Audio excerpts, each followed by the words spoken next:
The first thing that hits you is not the cold, it's the smell. Inside the valetudinarium, the Roman military hospital planted on the German frontier, the air hangs heavy with the iron of blood, the sour reek of unwashed skin, and one more thing underneath it. Something sweet. That's the rot. A legionary lies on a straw pallet. He crossed a dozen skirmishes in the Black Forests and walked out every time. His armor sits piled in the corner now. Dead weight. No barbarian spear put him here. He is dying from a war inside his own gut.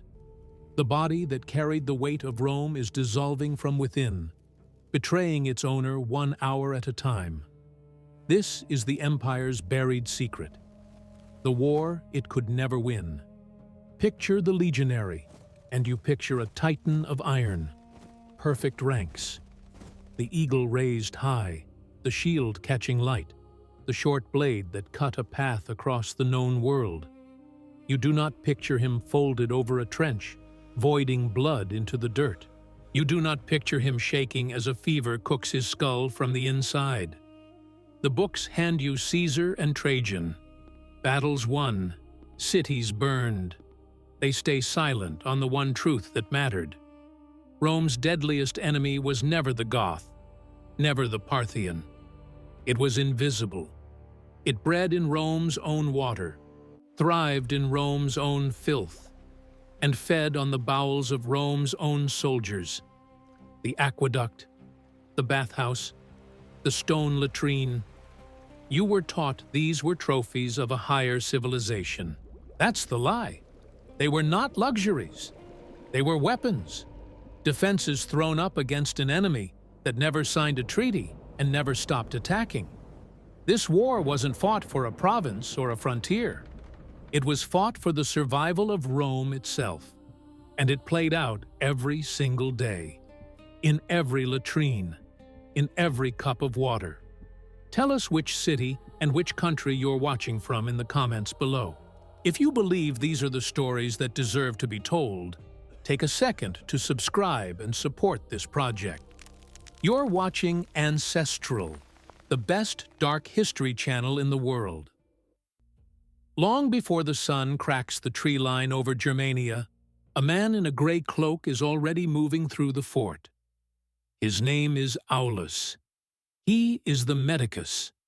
The dark swallows him as he walks, and the air is so cold it feels like swallowing crushed glass. This is a real place. The Rhine and Danube lines held forts like it in a chain that ran for hundreds of miles. Vindonissa, Vetra, Novaesium. Timber ramparts giving way to stone, watchtowers spaced within sight of one another, and inside each one a garrison stacked into barracks that never got warm. Rome called this the edge of the world. To the men posted here, it was a cage with a forest pressing on every wall. The men who built these forts were the same men who died in them. A legion carried its own surveyors, its own masons, its own well-diggers. They laid out the camp by the book, the same rectangle wherever they went, so a soldier could find the granary or the headquarters in the dark of a strange province. Order was the whole idea. Aulus had come to hate the order. It packed men close. It gave the enemy a straight road to every bed. Around him, other men do soldiers' work. They test the edge of a blade with a thumb. They check the balance of a javelin. Aulus does something no one else in the fort thinks to do. He listens. He breathes in. He watches the breath rise off the sentries on the wall, hunting for the wet, tearing cough that means a man's lungs are drowning while he still stands. This is his battlefield. His enemy isn't the warrior painted for war out beyond the trees. His enemy is already inside the gate. It's inside the men. Aulus has fought a war with no triumph, no parade, no marble arch waiting in Rome. His days are not filled with the ring of steel. They're filled with a slow, patient count of human rot. He passes the barracks and reads the drainage ditches like a scout reads tracks. He notes the color of the runoff. He notes flies where cold weather should have killed them all. He learned his craft from the scrolls of Celsus. Aulus Cornelius Celsus wrote his De Medicina in the reign of Tiberius, and it was the closest thing the army had to a manual for the human body. Celsus described how to cut an arrowhead from flesh, how to reset a shattered bone, how to open the belly and stitch it shut again. He described the 4 signs of inflammation: heat, pain, redness, swelling. What Celsus could not describe was why a man with no wound at all could die in a week. The medicus learned that part on his own. 10 years of watching men rot in ways no poet would put to verse. The tools of his trade hang from his belt: bronze probes, a folding scalpel, a pair of forceps for pulling barbed iron out of muscle. Sets like his have been dug from the ground at Pompeii and beyond, laid out in cases as neat as a jeweler's. He can cut. He can burn a wound shut. He can pack a gut and pray. Against the thing killing his men, every one of those tools is useless. You cannot cut out water. You cannot cauterize the air. The official teaching, the one recited in the Capitol, blamed miasma, bad air, a poison vapor rising off marshes and stale ponds. The idea reached back to Hippocrates and his treatise on airs, waters, and places, and no Roman doctor dared throw it out. Aulus doesn't call it wrong. He calls it half a truth. He has watched healthy men on a clean, windswept hill fall sick after drinking from the wrong stream. He has watched a plague empty one barracks and leave the barracks beside it untouched. Air alone doesn't do that. The enemy travels other roads. It rides in the water. It clings to the bread. It waits in the filth a man leaves behind him. The military manuals obsess over where to plant a camp. Vegetius, writing his De Re Militari for a later emperor, laid it out cold. An army must be led to a healthy place. Fresh water. No swamp. Open to the sun. He warned that soldiers must never drink foul or marsh water, that bad water was a poison that bred disease in the body. He wrote that an army kept too long in one spot would sicken from its own corruption, and that no army should ever camp on the fouled ground where another had camped before. These are not notes on comfort. They are orders written in blood. A general who beds his legion down in a shaded valley beside a still lake has just condemned hundreds of his own men. The masters knew this from their own catastrophes. Rome remembered the Antonine Plague, the sickness the legions of Lucius Verus carried home from the Eastern Wars around 165. Galen himself watched it burn through the army and the capital, and wrote of the black pustules and the reek of dying men. The historians later put the dead across the empire in the millions. Cassius Dio recorded that in a single later outbreak, 2,000 people died in Rome on some days. Marcus Aurelius lost soldiers he could not replace fast enough to fill the ranks. And Dio wrote that the emperor was forced to arm gladiators and slaves, and even bandits, to keep the frontier manned. A war effort dissolving not under enemy arrows, but under fever. Aulus knew the shape of that story. He watched a smaller version of it play out inside his own walls, over and over. He knows the order of it. First the stomach cramps whispered between a few men, then the fever, then the flux, a river pouring out of a body until only a dry husk is left on the palate. The commanders count losses in shields and swords. Aulus counts them in buckets. Buckets of bloody waste hauled out at dawn, the water in them still steaming in the cold. He carries the legion's most shameful secret in his head, and it is this: the thing most likely to destroy the army is the army's own waste. He steps into the latrine block. By every measure of the civilized world, it is a wonder. A long stone bench pierced with seats, a channel of aqueduct water running beneath it without pause, carrying everything away. Some forts cut a shallow gutter in front of the seats too, a trickle of clean water flowing at the feet. And it is into this that the men rinse their sponges. The seats sit close, shoulder to shoulder, no walls between them. A man does his business beside the next man and talks about the weather. A visitor would call it order made solid. Aulus calls it the beating heart of the thing that's killing his men. He watches a legionary finish and reach for the xylospongium, a sea sponge fixed to a stick, soaking in a bucket of vinegar by the door. The man wipes himself. He swirls the sponge in the vinegar. He sets it back for whoever comes next. The philosopher Seneca knew that stick well.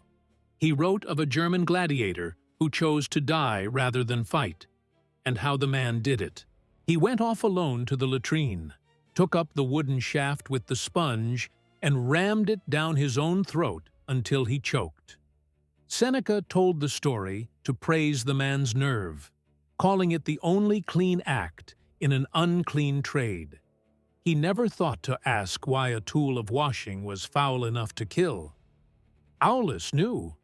He had smelled that bucket every morning of his service. The great writer Martial mocked the sponge in his verses too, held it up as the lowest thing a man could be compared to. To a poet in Rome it was a joke. To Aulus it was the delivery system. He feels the old dread pull tight in his gut. He has seen this small ritual thousands of times. He has also buried the men it made. The vinegar is a prayer, nothing more, a gesture flung at a force it can't touch. That sponge, moving from body to body, seat to seat, is not a tool of cleanliness. It is a machine for spreading death, and it works every single hour of the day. Follow the chain. One man marches in from a distant province with sickness already quiet inside his gut. He looks fine. He feels fine for a week. He uses the latrine. He uses the sponge. He puts it back in the bucket. The next man lifts an invisible cargo off it. Then the next. Then the next. Inside a month, Aulus is fighting an enemy that has slipped behind his lines and is butchering his soldiers from inside their own bellies. He has no word for the small living things doing this. Germ theory won't be born for 17 centuries, and yet one Roman almost saw it. The scholar Varro, writing in the 1st century BC, warned that swamps bred tiny creatures too small for the eye, that they floated in the air and entered through the mouth and nose and caused disease. He was mocked and ignored. Aulus never read Varro, but Aulus understands patterns. He understands how a thing moves through a crowd. He knows the sponge is a death sentence passed hand to hand 20 times a shift. He has begged the centurions to hand every man his own cloth, to burn the sponges, to break the chain any way they can. They look at him like he's lost his mind. The sponge is tradition. The sponge is how it's done. The sponge is efficient. There was a man once, a young recruit from Hispania, who listened. Marcus was his name in the rolls, one of hundreds of Marci in the ranks. He kept a scrap of clean linen for himself and never touched the sponge. The other men mocked him for it. Soft, they called him. Too good for the bucket. He outlived most of them through 2 summers before a spear found him on patrol. Aulus never forgot that. The one man who broke the chain died the clean death. The death with meaning, out beyond the wall with a blade in his hand. The killers have names, though men speak them low. There is dysentery, the bloody flux that scrapes the gut raw. A man who could stand in a shield wall without a flinch is reduced to a weeping child. too weak to lift his own head, his insides knotting into fire. He empties himself 30 times a day, 40, until there is nothing left to lose but mucus and blood. The flux did not spare the great. It was dysentery, most historians hold, that killed Alexander's men by the thousands, and there are those who whisper it took the king himself in Babylon in June of 323 BC. Plutarch tells of the fever that burned in Alexander for 11 days while his soldiers filed past his bed one by one, and Alexander, unable to speak, could only move his eyes and lift his head to greet each man. Rome's own commanders fell the same way, cut down not by assassins, but by their own bowels, a death no statue could honor. Then there is the camp fever. We would call it typhoid. It comes softly, a headache, a creeping tiredness a man blames on the march. Then the fever climbs, day after day, until he's raving, talking to his mother, swatting at things that aren't in the room. A faint rose rash blooms across his chest. His spleen swells hard under the ribs. His intestine tears open inside him. He doesn't die shouting. He dies with a confused little sigh, poisoned by his own blood. A cohort is meant to field close to 500 fighting men. Aulus has watched a cohort drop below 300 able bodies in 2 weeks, without one barbarian arrow leaving a bow. He thinks sometimes of what happened to Publius Quinctilius Varus in these same forests. In the autumn of AD 9, 3 whole legions marched into the Teutoburg woods and never marched out. Tacitus wrote of the field years later, when Germanicus led his men across it, of the bleached bones lying in heaps where they had fallen or fled, of skulls nailed to tree trunks, of the altars where the tribes had cut the throats of Roman officers. Rome called it the greatest wound of the age. Suetonius wrote that the Emperor Augustus, hearing the news, tore his clothes and beat his head against a door and cried out for Varus to give him back his legions. Suetonius adds that for months Augustus let his beard and hair grow wild in grief. 3 legions lost in a week, and the numbers 17, 18, and 19 were never used by Rome again. Aulus loses that many men to fever across a hard winter, and no historian writes a word. No emperor weeps for them. They simply vanish from the rolls. The true sound of the frontier is not the war trumpet. It's the low moan that never stops rising from the valetudinarium. The hospital itself was a Roman invention, a ring of small wards built around a courtyard, each room made to hold a handful of men so sickness would not leap so easily from bed to bed. The one at Vetera had rooms enough for hundreds. The design was clever. It was never enough. It's the coughing that carries across the yard from the barracks. It's the soft shuffle of the burial detail, the fossores, slipping out the rear gate with 2 more wrapped bodies between them. In the fort's own records, kept on thin wooden tablets, a clerk would mark each man's fate beside his name. Some of those tablets survive. They list men sick, men on leave, men detached for duty, men dead. The living army reduced to columns of ink. The commanders fear morale will shatter under a screaming charge. Aulus knows morale dies faster than that. It dies in a camp thick with the smell of sickness, where every man stares into his cup and wonders if the water he just drank is the thing that ends him. A soldier can make peace with the sword. That death has a shape. That death means something. Dying face down in your own filth feels like a joke told by cruel gods.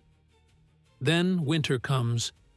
The cold clamps down on the land, and for a breath it feels like mercy.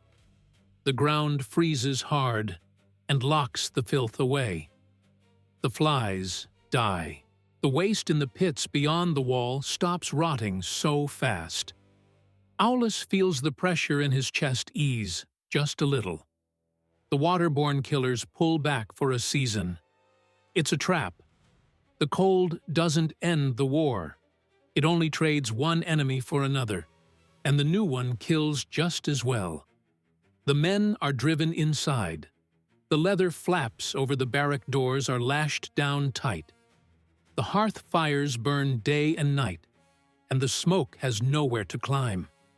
It hangs in the rooms and stings the eyes. Hundreds of bodies pack into long, low quarters, 8 men to a room in the standard barrack plan, their weapons stacked in the front chamber, their bedding jammed into the back. They breathe the same used breath over and over.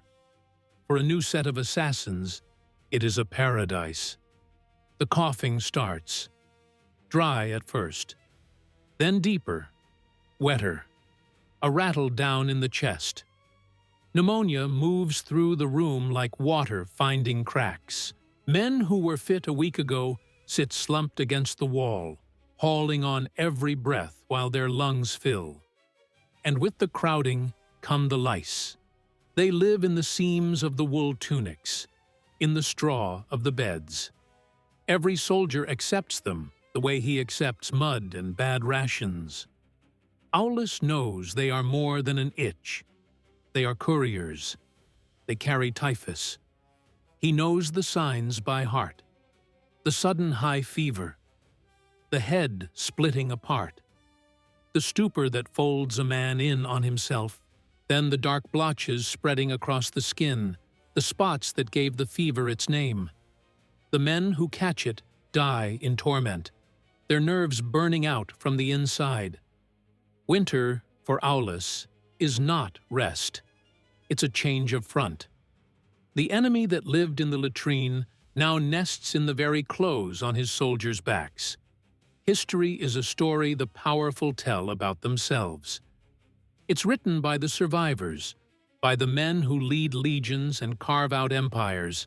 Tacitus and Suetonius and Cassius Dio filled scroll after scroll with the deeds of emperors, the intrigues of the palace, the crossing of rivers, and the storming of walls. But there is another history underneath it. Darker, more honest. It's written in bone pits and broken aqueducts, in the silent arithmetic of the dead.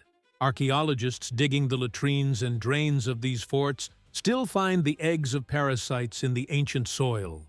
Whipworm and roundworm and dysentery amoeba, waiting in the ground 2,000 years to tell the true story. The Romans washed and drained and scrubbed more than any people before them, and the worms lived on anyway, because the sponge and the shared bath carried them from man to man faster than the water could carry them away. It's the story of a grinding war against an enemy that can't be bribed, can't be frightened, can't be reasoned with. The war of a species against its own body. If that's the history you came here for, join the lineage. It's the membership for this channel, the inner circle that keeps these investigations alive. Join, and you stop being only a viewer. You become part of the team, a patron of the work, the reason these stories get told with the care they're owed. You get early access to our documentaries and other perks. More than that, you become a guardian of dark history. You help us hold a torch to the shadows. Aulus climbs to the northern wall. The wind is without mercy. It tears at his cloak and finds every gap in his clothes. Below him, the forest runs black against gray snow. Out there, somewhere, tribes are gathering. Raids are being planned. Spears are being ground to a point. The legate and his officers spend their days plotting patrols, checking the walls, bracing for the crash of steel on steel. They believe that is the real war. Aulus knows better. A rider came in the night before. His horse was foaming. The man himself was blue with cold, and something worse. He carried a wax tablet from the fort 2 days up the line. The seal was pressed by a centurion Aulus knew by name, a hard old soldier who had never once written to ask for help. The message was 3 words: "The sickness is here." Since then, that fort had gone quiet. No patrols riding out, no smoke lifting from its roofs. A grain wagon sent that way had turned back at the sight of the gates standing open and unmanned. Aulus stares at the dark wall of trees, but he isn't thinking about the enemy hiding in them. His enemy doesn't need to breach a wall. It doesn't need a spear. It moves down the same roads the legions built, in the same supply wagons, in the guts of the same messengers sent to warn of it. And it is already on the road to his gate. The messenger is gone, ridden back into the frozen forest, with an answer sealed in wax that will help no one. 3 words stay behind him. The sickness is here. They are burned into Aulus now. He cannot set them down. Every task he touches, every corner of the fort he passes, wears a new shadow. He stands in the latrine block again. The stone is cold enough to pull the warmth up through the soles of his boots. Most men rush through here and get out, driven off by the draft and the smell. Aulus stays. He is listening to the one sound in the whole fort that matters most to him: the steady rush of water sliding through the channel under the seats. That sound is the legion breathing. It carries the filth away before it can turn and kill them. This block is a fort inside the fort, a wall more important than any timber palisade. The men who built it were not architects. They were engineers of survival, and they lived by a rule Aulus lives by too. The enemy must never be allowed to sit still. Standing water is death. The stream pulled off the aqueduct runs day and night, a made river dragging the legion's waste out past the wall into deep pits, where the frost and the earth are meant to hold it. Rome had learned this trade over centuries. The city's own great sewer, the Cloaca Maxima, was already old before the Republic fell, first cut to drain the marshy ground of the Forum in the age of the kings. The engineer Sextus Julius Frontinus, put in charge of Rome's water under the Emperor Nerva in 97, wrote a whole treatise on the aqueducts and boasted that no people on earth had matched what Rome achieved with water. He counted the miles of channel down to the pace.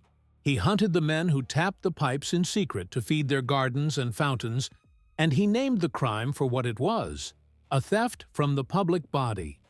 To Frontinus, the flow was a matter of law and pride. To Aulus, on the frontier, the same flow is the thin line between a garrison and a grave. Even the stone is a weapon.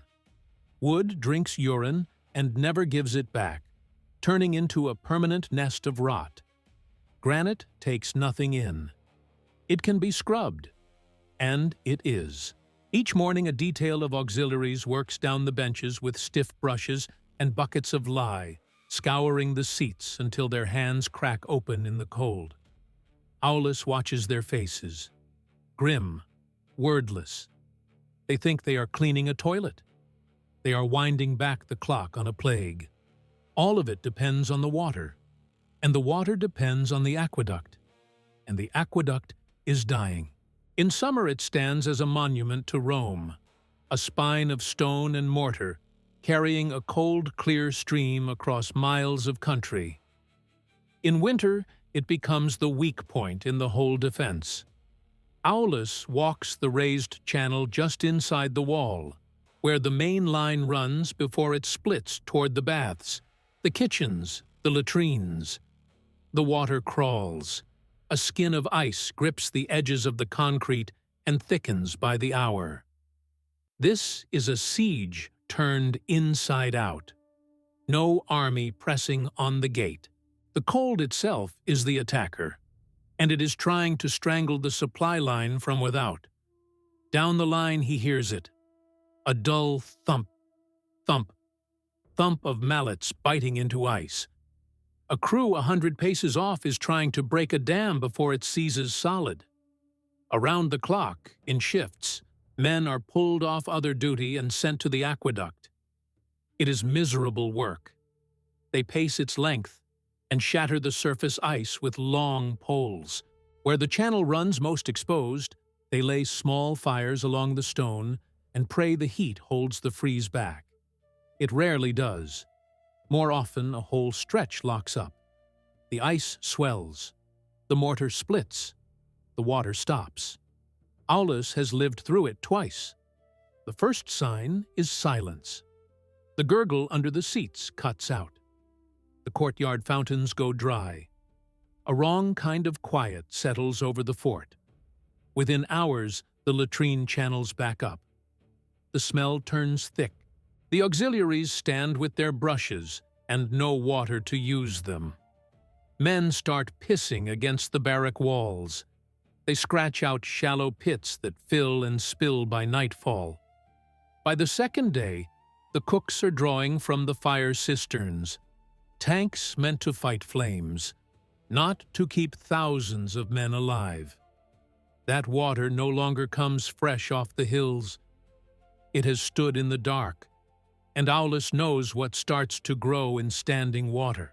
He thinks of the water carriers of Rome, the aquarii, and of how even in the capital the poor drank from tanks fouled by lead and slime, while the rich took the clean flow first, drawn straight off the channel into private homes by pipes stamped with their owners' names.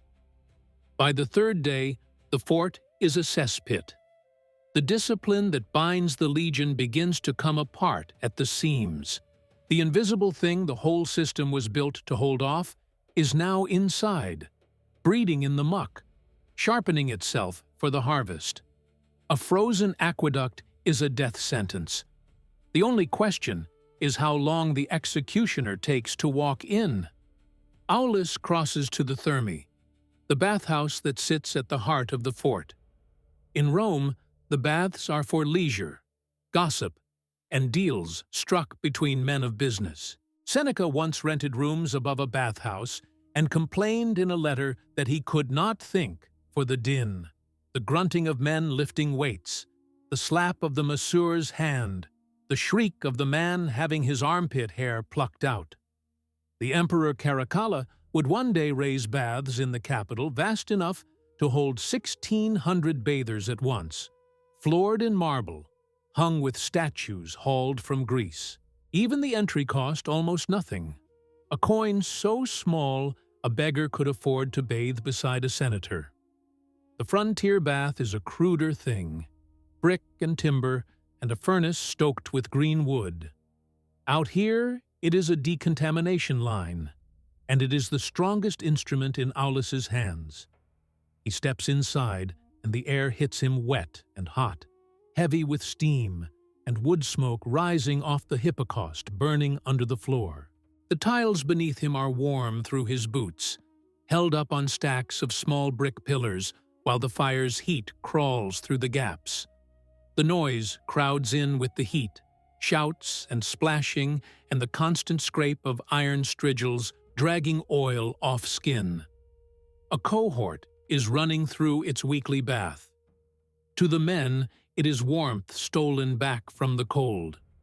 To Aulus, it is an operation. He plants himself near the mouth of the hot room, the caldarium, and reads every naked body that passes. No parade ground ever let him see the troops like this.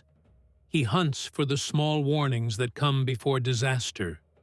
The rose spots creeping across a belly that mean typhoid stirring. The soft, bleeding gums of scurvy hiding under a full ration. The weeping sores of bites gone bad.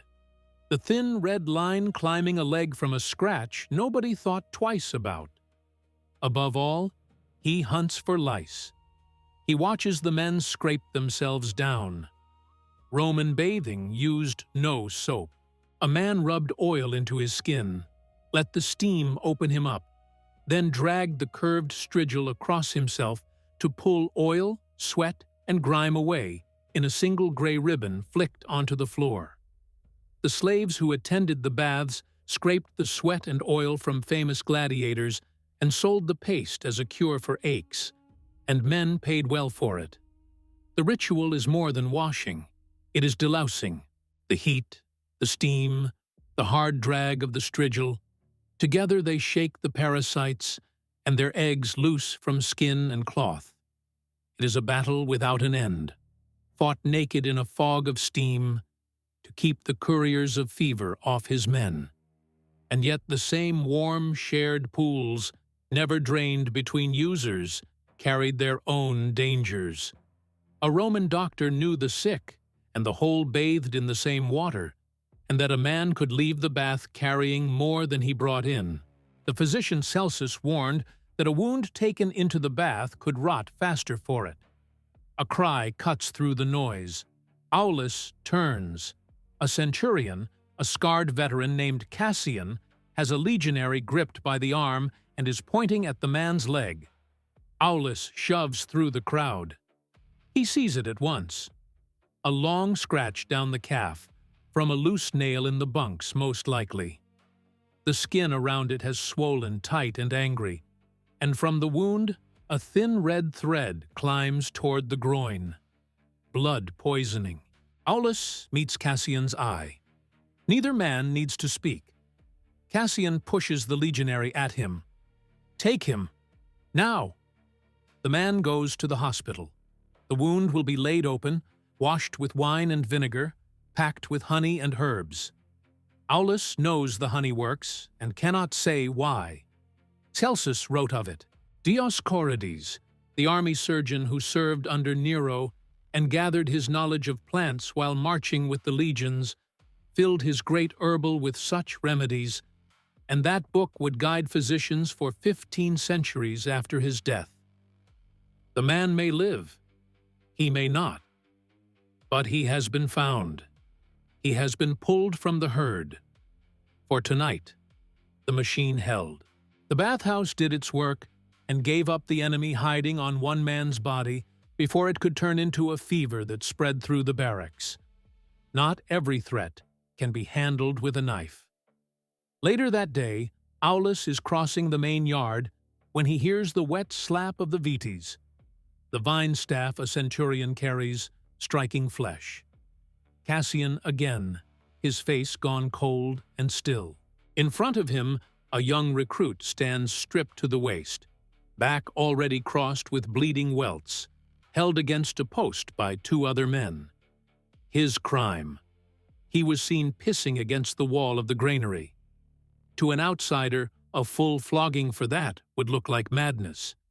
But Roman discipline had always run this hard. Tacitus records legions that beat their own officers to death when discipline broke.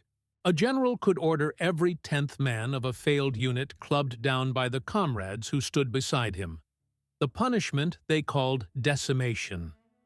Crassus revived it against his soldiers in the war on Spartacus in 71 BC, and the memory of it kept legions in line for generations. There was a centurion in the old army the men had nicknamed Cedo Alteram, bring me another, because he broke his vine staff across so many backs that he was forever shouting for a fresh one, and Tacitus tells that his own soldiers finally killed him in a mutiny. Against that history, a flogging over a wall is a small thing. Aulus watches without turning away, and something in him nods. Cassian is not only punishing a broken rule, he is cutting into the whole cohort like a surgeon. Every man here knows the law. Waste goes in the latrine. Nothing else. A pool of urine soaking into the ground beside the grain is a bomb with a slow fuse. It draws flies. It seeps toward the water the men drink. It marks the first crack in the discipline, keeping them all breathing. The granary itself sat raised on stone pillars, its floor lifted off the earth, so air could move under the grain, and damp could not rot the winter store. A legion carried enough grain to feed itself for months, and losing it to rot was as deadly as losing it to fire. One careless man fouling its base put the whole store at risk. The recruit's laziness was not his own private failing. It was an act of war against the men beside him. The sound of the vites carries a message to every soldier watching. The centurion is not enforcing a rule. He is burning out a threat. He is reminding them, in the only language the legion trusts, that the price of a small convenience is a mass grave. In this war, the vine staff belongs in the medical kit beside the scalpel. The whole Roman system was a marvel. Aqueducts, latrines, baths, and the lash, locked together into one machine that let thousands of men crowd into a single space without drowning in their own filth within a week. But the machine was brittle. Break one gear, and the whole engine of survival could seize. The ground still keeps the proof. At the fort of Bearsden in Scotland, on the northern edge of the empire near the Antonine Wall, diggers found the main drain of the bath latrine built badly, its slope too shallow to carry anything away. It choked constantly. When they opened it, they found it packed solid, a compressed core of human waste, moss, and parasite eggs, sitting where it had settled centuries before. The men who studied it could name what had lived in those soldiers' guts. Whipworm, roundworm. The same passengers that rode inside the legions from Scotland to Syria laid in the guts of men who had never met and never would. Aulus can picture the rest without being told. The latrine backing up, the fouled water pooling under the seats, the stench climbing the walls. Somewhere in that fort, a medic like him standing over the drain, watching the thing built to save his men begin to poison them. The first cases of the flux waved off as ordinary.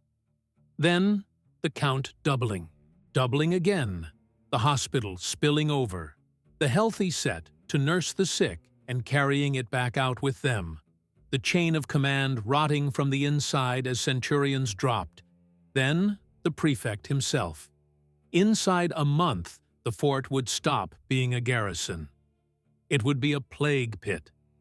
The finest engineering in the world turned into a tomb for the men it was raised to protect. The empire itself had watched this happen on the largest scale. When the Antonine Plague tore through the army in the 160s, whole units on the Danube frontier melted away without a battle. And Marcus Aurelius spent the rest of his reign fighting German tribes with an army he could never bring back to full strength. Forced to enroll gladiators and freed slaves to fill the gaps in the ranks.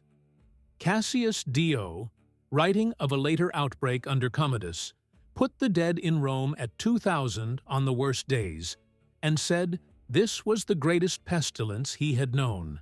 Galen fled the capital when it first struck, and was later called back by the emperor himself to tend the army in the field. A disease could do what no barbarian king had ever managed. It could hollow out the legions of the greatest power on earth from the inside, without a siege, without a battle, without a single wall breached. This is the edge they live on. The knowledge of how fast it all falls sits in Aulus like a cold stone that never warms.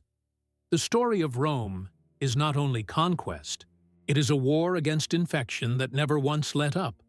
And that story does not live in the grand pages of Tacitus. It lives in the medical texts and the archaeological reports that lay bare what this fight actually cost. The book behind today's documentary, a full archive of this grim science, is yours to own right now. Click the View Products button on your screen. It is a masterwork of research into the biological war the legions fought, and there is no faster way to grasp the true weight of it. While you are there, look along the shelf. We have gathered a set of dark relics tied to this world, objects meant to put this era in your hands. Open the shop now and find them while the story runs on. Night falls as Aulus finishes his rounds. The crew on the aqueduct has broken the blockage. Water runs clean through the latrine channel again, a small win on a front, with 1,000 others. But the message from the north will not leave him. The sickness is here. What sickness? The flux, the camp fever, or something new, riding the trade roads from the Far East into a body that has never met it. He thinks of how the last great plague came the same way, carried home in the packs of soldiers who had marched to the Tigris and sacked the city of Seleucia in 165. Some said after a soldier broke open a sealed chamber in a temple of Apollo there and loosed whatever waited inside. A soldier's story, passed down and half believed. But the dead it left behind had been real enough, stacked in carts and hauled out of Rome by the wagon load. He climbs to the wall and pulls his cloak tight against the wind. He looks out at the black forest, then turns and looks back at the low, flickering light of the barracks. 5,000 men asleep in there, packed shoulder to shoulder, breathing one another's breath, drinking one water, sharing the same stone seats. The finest fighting force on the frontier. Also a heap of dry tinder waiting on a single spark. As he watches, a man stumbles out of a barrack door. He braces a hand against the wall and vomits onto the frozen dirt. He straightens, glances around, sees no one, and slips back inside. Aulus knows the man, a water carrier, one of the men who fills the barrack jugs each night from the cistern and carries them room to room, door to door, to every soldier in his block. Aulus feels the cold reach all the way into his chest. It has begun. The recruit's body arches once more, a small, helpless bow of the spine. And then it stops. The vomit that came out of him freezes onto the gravel in seconds, a pale, steaming stain under the moon. Aulus watches from the shadow of the wall, his chest gone to cold stone. He saw the boy stumble back through the barrack door, hoping no one had marked him. Someone had. That one act of sickness on the parade ground is the first tremor before the ground splits open. It is the single cough in a packed theater. And Aulus knows the boy's body did not simply give out on its own. It was betrayed long before any fever found it. Betrayed by the same system built to keep him strong enough to hold a shield. The fuel of the Roman war machine is a triumph of logistics and a disaster of nutrition. Each day, the legionary draws his ration. The bulk of it is grain, the frumentum, hauled in by the wagon load and ground by the men themselves on small hand mills carried by each contubernium of 8. The historian Polybius, who marched with the legions in the 2nd century BC, recorded the weight of it, near 2/3 of a Roman bushel of wheat a month per man, deducted straight from a soldier's pay. From that grain comes the buccellatum, a biscuit baked twice until it turns hard as fieldstone. It will not spoil for months. It also cannot be eaten without a long soak in water or sour wine and a jaw willing to fight it. With it comes salted pork, cured in so much brine it is near mummified, protein bought at the price of a thirst that never fully leaves a man. To wash it down there is posca, thin wine cut with water and herbs. The vinegar in it makes fouled water safer to drink, and that alone saves lives. It is the drink a soldier held up to the dying Christ on a sponge at Golgotha, the common sour wine of the ranks, but it scours the stomach raw over months. This is the food of an army on the move. Calories, preservation, weight a mule can carry. It was built to move a legion across 1,000 miles. It was never built to keep the men inside it whole. Aulus reads the cost of it every day. He is a physician of slow ruin. A cut on a hand that will not close, weeping thin fluid for weeks. Gums gone soft and purple, bleeding at the brush of a fingertip. Skin gone pale. Men winded on patrols that should cost them nothing. He knows the shape of it, even without a name for all of it. Scurvy, the disease of sailors, walked ashore and into the barracks. Pliny the Elder had written of it a generation back, of a sickness among Roman soldiers camped near the Rhine that loosened the teeth in their heads and locked up their knees, and he called it stomachazza and skeleturby. Pliny said a certain herb from the marshes, the one the soldiers named Britannica, had cured it. He never understood why. Aulus has read the passage. It does not help him now. He sees a whole family of other wants he cannot name, each one quietly stripping away the body's defense. The army feeds a man enough to march, enough to swing a blade, enough to raise a wall. It starves him of whatever it is that lets a body throw off an infection. His soldiers are fortresses, with the walls still standing and the foundations rotted out beneath, primed to fall. The fall came 3 weeks ago, riding in on a supply train from the south. A fresh cohort of recruits, sent to replace the men lost in the summer fighting, marched through the main gate. They had come from Syria, drawn from the eastern legions that had for years been stationed at Antioch and along the Euphrates. Leaner frames, darker skin, eyes wide at the black forests and a cold they had never once felt in their lives. Aulus watched them arrive with a professional's dread.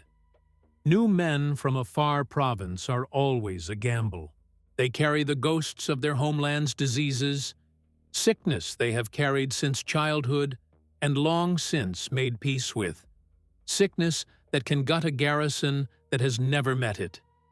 He remembered what the old physicians said of the army of Lucius Verus, how those same eastern legions had marched home in 166 from the war against the Parthian king Vologases and carried a plague back with them that emptied cities from Antioch to the walls of Rome. Some told it that the sickness broke loose when a soldier prized open a golden casket in the temple of Apollo at Seleucia and let out the vapor sealed within. A story for the fire. But the dead were not a story.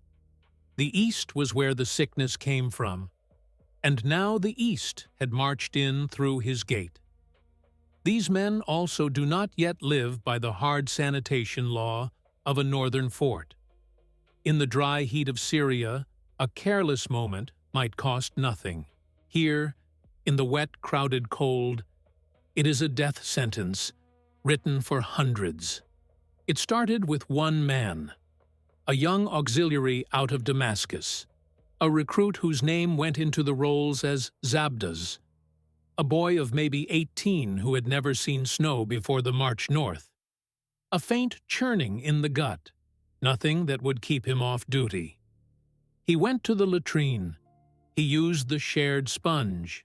By morning he felt fine, but he had left something behind. An invisible smear of organisms from the far side of the empire, waiting now on the sponge in its bucket of cold vinegar. The next man to lift it was a veteran from Gaul, a man of 20 years' service with a discharge diploma he would never live to be handed. The day after, a Thracian off the cavalry lines. The chain had begun, silent, past stopping. A week on, 3 men from the Syrian cohort lay in the hospital, emptied by a flux that would not stop. Aulus penned them off from the rest. He knew it was a gesture, and nothing more. The thing was already loose in the walls. 2 days later, the Gallic veteran was carried in, raving with fever, his bowels turned to water. Then the Thracian. Then 10 more. Then 20. The sickness leapt from the recruits' block to the veterans' quarters. The latrine, the heart of their whole defense, had become the engine tearing them apart. The valetudinarium turned into something out of a nightmare. It had been built the Roman way, a ring of small wards around a corridor. Each room meant for a handful of men, so contagion could not run the length of the building. The design was old and proven, copied from fort to fort across the frontier, from the great hospital at Vetera on the Rhine to the timber wards of the far north. It counted for nothing now. 60 beds filled in a day. After that, the men lay on straw thrown across the stone floor, skin slick with sweat, the air thick enough to chew with the reek of the flux. The braziers meant to warm the wards only stirred the stench and threw shadows across the low ceiling. Aulus and his orderlies, the capsarii with their leather bandage cases slung at their hips, moved between the rows wiping brows, forcing water and wine past cracked lips. And all of it was only witness. They were not curing anything. They were tending the dying and counting them. His scrolls were useless. His herbs were useless. He had the whole armory of Roman medicine at his hands, and none of it touched this. He could stitch a belly shut, set a snapped bone, cut a stone from a bladder, and have the man walking in a week. He could not fight a thing he could not see, an enemy breeding by the billion inside the bodies laid out before him. He watched men who had stood down cavalry charges cry out for their mothers. He watched a centurion named Faustus, a man who had served in Britannia and worn the corona civica of oak leaves for pulling 3 wounded men from a burning tower, die face down in his own blood and filth, too weak at the end to lift his own head from the straw. His vine staff, the badge of his rank, leaned against the wall by his pallet, and no one had the heart to move it. The discipline that held the legion together came apart in Aulus's hands. The night watch went unmanned. The morning trumpet, the cornu, sounded to a fort that could not answer it. Rations rotted in the store because there were not enough well men to draw and cook them. The fort stopped being a military post. It became a plague ward with a wall around it. This morning Aulus stood at the lip of a trench hacked into the frozen earth behind the fort. The ground was so hard the fosseries had to light fires along the line to soften it before their picks would bite, and the smoke hung low over the pit through the whole gray dawn. He watched them wrap the last of the Syrian recruits in plain linen and tip them into the common grave. Among them was the boy from Damascus, the first to fall, the one who had brought it through the gate without ever knowing what he carried. No coin was placed under his tongue for the ferryman. There was no priest, no name spoken, no cut turf marker of the kind a soldier's burial club would have paid for in better days. Every man in the ranks paid dues into such a fund against exactly this, a decent burial and a stone. There was no time now for stones. A clerk in the headquarters would strike each name from the strength report with a wet stylus, and the ink would be the only trace left that they had ever drawn breath. The reinforcements sent to make the legion stronger had opened it up from the inside and let the life run out. Here is the truth Rome never carved into stone. Far more legionaries died of disease than were ever cut down by an enemy. It is a fact, so at odds with every story we were handed, that the mind slides off it. Livy, Tacitus, Polybius, they wrote for readers who wanted glory. They wrote of strategy and courage and battles that turned the fate of the world, of heroic last stands and triumphs winding through conquered streets. When Tacitus does mention pestilence, it is a line, a passing shadow. He records that in the reign of Nero, in the year 65, a plague swept Rome so hard that the houses filled with corpses and the streets with funerals, and that no rank was spared. Slave and free burned on the same pyres. He gives it a sentence and moves on to the doings of the emperor. Suetonius notes almost in passing that 30,000 died in one autumn of that reign, a number entered in the temple records of the goddess Libitina, who presided over funerals. The dead were not the story. The powerful were the story. The great writers did not write about the Spanish auxiliary dead of typhoid in a drafty barrack in Britannia, his whole life closed out by a mark scratched on a clerk's wax tablet. They did not write about the cohort in Dacia rendered useless in a single week by a fouled cistern. For every soldier immortalized on Trajan's column, that spiral of carved stone in Rome where the legions march forever in triumph, and the emperor receives the surrender of kings, 1,000 anonymous men lie in unmarked pits, taken not by the roar of battle, but by the quiet, methodical work of bacteria. The glory of Roman conquest was raised on a mountain of the dead, and most of them died of fever and the flux, unrecorded and unmourned. And the cruelest turn of it is this: the legion's greatest strength was also the thing that killed it. What made the Roman army the finest force in the ancient world? Density, order, discipline, the power to pack thousands of trained men into one defensible square. That same packing built the perfect nest for a plague. A barbarian warband struck by sickness could scatter into the woods, break apart, put distance between the sick and the well, and the disease would starve for want of new bodies. A Roman legion cannot scatter. It is chained to its walls, to its chain of command, to its very reason for existing. The men sleep shoulder to shoulder, 8 to a room, boots and blades within arm's reach. They eat from one kitchen. They drink from one aqueduct. They void into one building. They bathe in one shared pool of unchanged water. The most organized, most crowded environment ever devised for war was a tinderbox for disease. One spark, one sick recruit, one barrel of tainted grain, one fouled cistern, and the fire ran through the whole legion faster than any enemy army could dream of. The machine built for dominance was the perfect vessel for mass death. The empire had felt this on the largest scale it could imagine. Marcus Aurelius spent nearly the whole back half of his reign camped on the Danube frontier, at Carnuntum and at Vindobona, fighting the Marcomanni and the Quadi with an army the plague kept hollowing out beneath him. He was forced to raise new legions from men who had never soldiered, to arm gladiators and hunt down bandits and press them into the ranks, and to auction off the palace treasures in the Forum of Trajan to pay for the war, because the taxable dead could no longer pay. Cassius Dio, writing decades later, called that sickness the greatest of all the plagues he knew of, and set the toll in Rome at 2,000 dead on the worst days.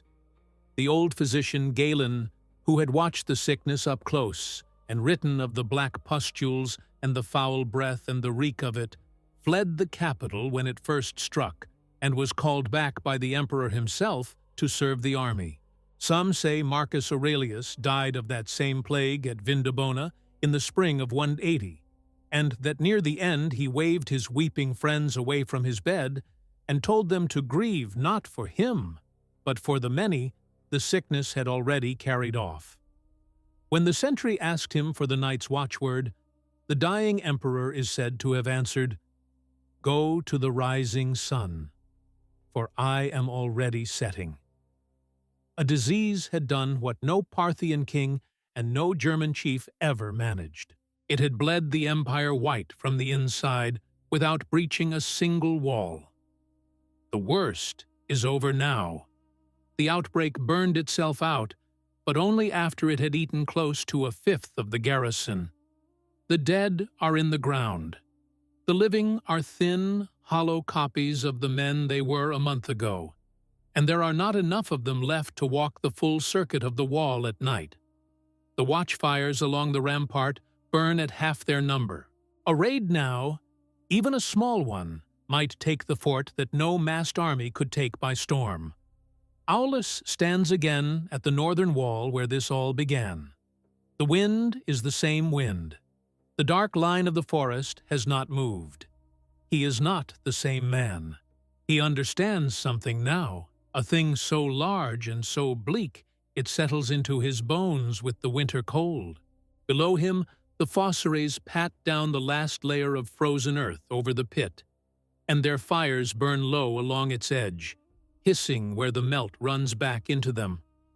The war he has fought his whole life, the war the legates and tribunes plan for over their maps by lamplight, is a child's game. The painted tribes out there with their ambushes are a passing nuisance. The real war, the one without end, is the one he fights every single day against an enemy that cannot be beaten, only held back a little longer. The war against the filth that pours out of the human body itself. The war against biology. Rome's greatest work was never Gaul or Britannia or Egypt. It was the aqueduct, the sewer, the stone latrine. A clever, stubborn, doomed machine for holding back the tide of its own waste. He looks out at the forest that runs on past the edge of the world, then back at the fort, this small square of order in an ocean of the unruly. And he knows, with the certainty of a man who has looked into the pit and counted the bodies, that this war never ends. He thinks of Rome itself, of the city that raised these walls and these wards and these channels of running water. 3 centuries on from this frozen night, the aqueducts of that city would be cut by the armies laying siege to it. The great arches broken so the water could not reach the fountains. The vast baths would fall silent and cold. The million people the city once held would drain away to a few tens of thousands until grass pushed up through the paving of the Forum and cattle grazed among the fallen columns where the triumphs had once marched. The machine that held back the tide would break for good, and the disease that Aulus fought at this small fort would come for the whole civilization.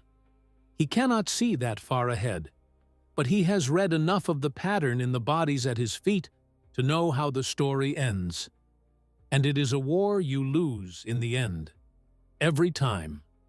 Thank you for staying with us to the very last minute.